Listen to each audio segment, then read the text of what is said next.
अनुराग भदौरिया जी, आपको क्या लगता है त्रिकोणीय लड़ाई नहीं रहेगी क्या पूरी तरह से? और पिछली बार उनको ज्यादा फायदा हो गया था, 10 सीटें मिल गई थी और समाजवादी पार्टी को 5, इसीलिए क्या इस बार आप लोगों ने बहुत इंटरेस्ट नहीं दिखाया बीएसपी को इधर लाने में?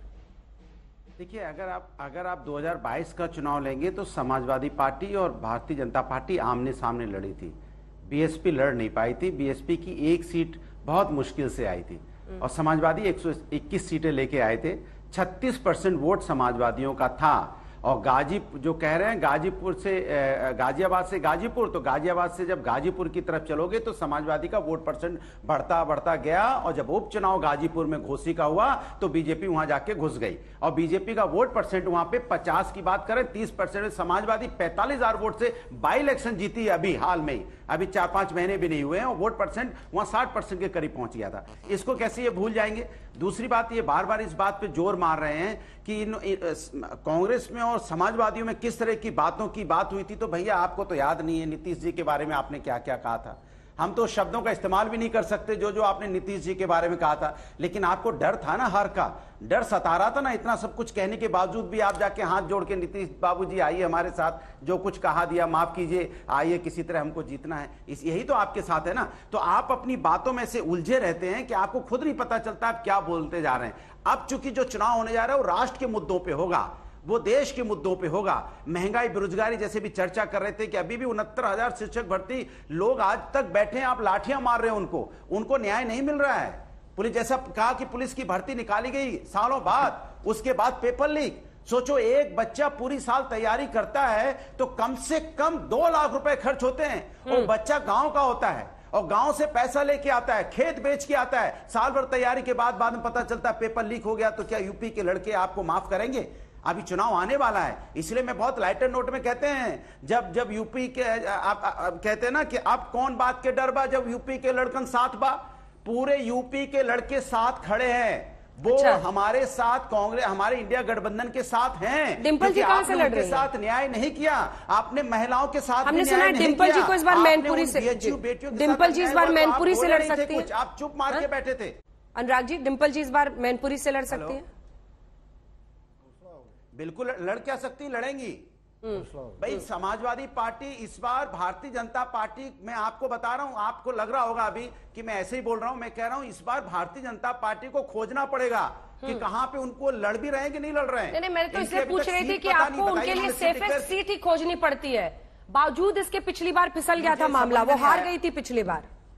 अच्छा ये बात, सेफेस्ट सीट आपने डिंपल यादव जी को दिया है तो आप इस बात को मानते हैं ना कि समाजवादी इतना काम करते हैं कि सेफेस्ट सीट भी बना लेते हैं। आप बदायूं को सेफेस्ट सीट बोलते हैं, मैनपुरी को भी बोलते हैं, कन्नौज को भी बोलते हैं, आजमगढ़ को भी बोलते हैं, जौनपुर को भी बोलते हो, बदायूं को भी बोलते हो, मुरादाबाद को भी बोलते हो, संभल को भी बोलते हो। शशि शेखर, बताओ कितनी सेफेस्ट सीट हमारे पास है जिन्होंने बड़ी मुश्किल से ये जो नंबर्स है, हमने नंबर 1 पोजीशन, नंबर 2 पोजीशन सब निकाला है, क्या संकेत मिल रहा है? ये जो 17 सीटें कांग्रेस पार्टी की झोली में गई हैं, क्या वाकई वहां पर एक अच्छी परफॉर्मेंस आउट ऑफ 17 हो सकती है कांग्रेस की, और 63 जो एसपी के पास है?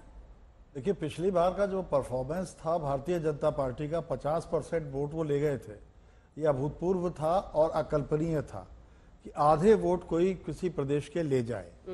पर चुनाव दर चुनाव वही स्थिति बनी रहेगी, उससे बेहतर होगी, उससे कम होगी, इसके लिए कोई निश्चित फॉर्मूला नहीं है। लेकिन ये चुनाव कई मायने में महत्वपूर्ण है। पहली बात यह कि बसपा कैसे परफॉर्म करती है। बहुजन समाज पार्टी के परफॉर्मेंस पर आने वाले दिनों के रिजल्ट का बहुत कुछ दारोमदार होगा। जैसे बहुजन समाज पार्टी का पिछले कुछ चुनावों में मैं देख रहा हूं कि उनका ग्राफ लगातार गिरा है। और उनका ग्राफ सिर्फ वही नहीं गिरा है, उनका ग्राफ नगर निकाय के चुनावों में भी गिरा है, तमाम हर इलेक्शन में गिरा है। तो बहुजन समाज पार्टी की वो बात नहीं रह गई है जो पहले थी। लेकिन मायावती और बहुजन समाज पार्टी चौंकाने के लिए लोगों को हमेशा से जाने जाते हैं, फिर से चौंका सकते हैं। एक वेस्टर्न यूपी में जहां उनका बहुत बड़ा बेस था, वहां चंद्रशेखर ने उनको काफी चैलेंज किया है। तो ऐसा भी नहीं है कि एक निश्चित तबका जो उनका वोटर था वहां वो चैलेंज रहित हो गई हो, पर वो एक बड़ी खिलाड़ी है, इसमें कोई दो राय नहीं। अगली बात ये, 19% वोट्स लाई थी पिछली बार। 19% वोट वो अखिलेश यादव के साथ मिलकर लाई थी। ठीक है। अब वो वोट किसको ट्रांसफर हुआ, अगर 10 सीटें मायावती ले गई और 5 पे अखिलेश रह गए तो क्लियर है कि वोट ट्रांसफर नहीं हुआ। ऐसा वोट ट्रांसफर कांग्रेस और समाजवादी पार्टी के बीच में आप देख रहे हैं? कांग्रेस और समाजवादी, कांग्रेस का कोई बहुत बड़ा वोट है ही नहीं वहां पर, लेकिन नोशनल वैल्यू जरूर है कांग्रेस की। 6% वोट था आपके आंकड़ों के हिसाब से पिछली बार। तो जो 6 से 8% वो वोट पाते हैं, उसके बावजूद विपक्ष के नाम पर कांग्रेस सबसे बड़ी पार्टी है और विपक्ष के सबसे बड़े नेता राहुल गांधी हैं, भले ही कोई माने या ना माने। समाजवादी पार्टी का वोटर क्या कांग्रेस को अपना वोट दे देगा? समाजवादी पार्टी के वोटर का एक तबका, मैं नाम नहीं लेना चाहता क्योंकि उससे एक अलग तरह का ध्रुवीकरण होता है, वो तबका पुख्ता जरूर होगा इन दोनों के साथ आने से, और वो मुकम्मल 20% वोट है। तो मैं ऐसा नहीं कहता कि उसका कोई अंतर नहीं पड़ने वाला, लेकिन मैं उनका नाम नहीं लूंगा। मैं आपसे एक बात और कहना चाहता हूं, क्या उस तबके से लोग बिल्कुल ही मायावती को वोट नहीं देंगे, बीएसपी को बिल्कुल ही वोट नहीं देंगे अगर वो मुस्लिम कैंडिडेट्स भी उतार देती हैं? थोड़ा और स्पेसिफिक होकर जाते हैं ना अंदर। आप कह रहे हैं जो मुस्लिम मतदाता है लगभग 17 से 20%, कई जगहों पर तो 70% भी है, कई सीटें हैं, कई जगह 50% उनकी तादाद है। क्या वो बीएसपी और इंडिया गठबंधन के बीच में बंट सकता है या बिल्कुल गुंजाइश नहीं है? मेरठ नगर निगम के चुनाव को याद कर लीजिए, वो एक मैसेज था समाजवादी पार्टी के लिए भी और बहुजन समाज पार्टी के लिए भी, क्योंकि जिस तबके की आप बात कर रही हैं उस तबके के ही लोगों को चुनाव में उतारा गया था, लेकिन उन्होंने एक मैसेज दे दिया कि भैया एक होके लड़ो तो ठीक है। तो कांग्रेस और समाजवादी पार्टी का गठबंधन कम से कम उस तबके को सीधे तौर पर प्रभावित करेगा, इसमें कहीं कोई दो राय नहीं है। अब बहुजन समाज पार्टी, मैंने आपसे कहा ना, कितनी सेंध कहां मारती है उस पर तो बहुत सी चीजें तय होती हैं, लेकिन मैं अपनी एक बात कहना चाहता हूं कि मुझे सबसे ज्यादा जो देखने की सीटें हैं वो है अमेठी, रायबरेली, कन्नौज और बदायूं। मैंने कुछ सीटों का नाम जानबूझकर नहीं लिया, तो इन सीटों पर किस तरीके से करवट उठ लेता है वो चुनाव का सब कुछ तय कर देगा। चलिए ठीक है, अब आपके पास आते हुए सवाल यह है कि बीएसपी क्या इस बार पूरी तरह से फेल हो जाएगी तभी इंडिया गठबंधन अच्छा कर पाएगा, या फिर आप एक मतलब जिसको वोट कटुआ टाइप का कहा जाता है वैसा ही साबित होंगे जो एंटी बीजेपी वोट्स है उसमें? नहीं अंजना जी, मैंने सारे लोगों की बात सुनी है, मैं सबका जवाब देता हूं। आप कह रही हैं कि बीजेपी खत्म हो जाएगी, बीएसपी खत्म हो जाएगी, वोट कटवा। आप 2019 का चुनाव देख लीजिए और उसका पिछला भी देख लीजिए और उसका पिछला भी देख लीजिए। बहुजन समाज पार्टी का जो वोटर है वो 19-20% बहुजन समाज पार्टी के बिल्कुल साथ टिका हुआ है और उसका भरोसा बहुजन समाज पार्टी बहन कुमारी मायावती जी के साथ बिल्कुल अडिग है। ये मैं आपको निश्चित बता रहा हूं। वोट ट्रांसफर समाजवादी पार्टी का नहीं हुआ, हमारा तो ट्रांसफर हुआ। और जो ये तुष्टीकरण की राजनीति करने वाली पार्टियां, ये जो बेमेल गठबंधन अभी हुआ है समाजवादी पार्टी और कांग्रेस का, ये मुसलमान वोटों को लेकर हुआ है। ये क्या, बीएसपी का तो बड़ा मेल अच्छा हुआ था जब हुआ था आपका एसपी और बीएसपी का, कैसी बात कर रहे हैं? बीएसपी अब मेल वेल का क्या है? बीएसपी ने तो अंजना जी बड़ा दिल दिखाते हुए गेस्ट हाउस कांड को भूलते हुए, गेस्ट हाउस कांड को भूलते हुए जो धोखा मुलायम सिंह जी ने दिया था बहन कुमारी मायावती जी और काशीराम को, सबसे पहले तो मुलायम सिंह को काशीराम जी ने ही सीएम बनाया था, उन सब कटु वचनों को भूलते हुए, बड़ा दिल दिखाते हुए इनको हमने जो है समर्थन दिया था। और ये कांग्रेस की जो प्रवक्ता है प्रिया सिन्हा तभी कह रही थी कि वो उनका वोटर जो है विक्षुब्ध है, क्षुब्ध है। तो ये जो खूनी पंजा आपका दलितों के साथ में पिछले 60 साल तक चला, इसको दलितों ने खूब देखा। और बाबा साहब ने अपने जीते जी ये कह दिया था कि इस कांग्रेस के कभी 4 आने के मेंबर बनना, जब आपने एक पूंजीपति उनके पीए को उनके खिलाफ खड़ा कर दिया था।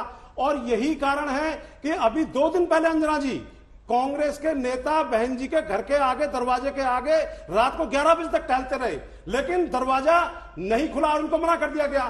तो हमारे ब्रज की कहावत है कि तोकू और न मोकू ठौर न।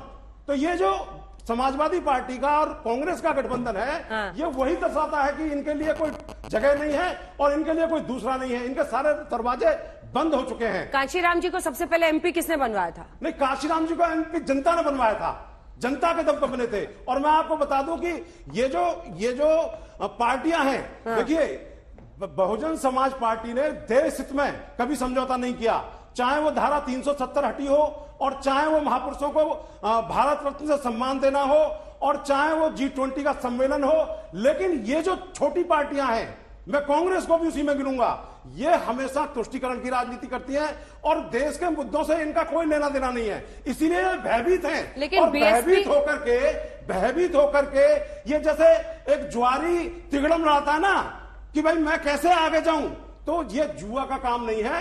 आप जनता से संवाद करिए, जनता से गठबंधन करिए, तब आपका भला होने वाला है। ठीक है, छोटा सा जवाब नहीं है। अनुराग जी, छोटा सा जवाब, फिर मुझे सुधांशु जी के पास। शायद ये भूल गए हैं, समाजवादी पार्टी आदरणीय नेताजी हमेशा सामाजिक न्याय की बात करते थे। इटावा से ले जाके काशीराम जी को लोकसभा का सदस्य बनाया था कि कम से कम आवाज पार्लियामेंट के अंदर में गूंजे। ये समाजवादी लोग समाजवादी ने जब बीएसपी से गठबंधन किया था, बड़े दिल से किया था और मजबूत सीटें अपनी दी थी, जिससे कि सुनिए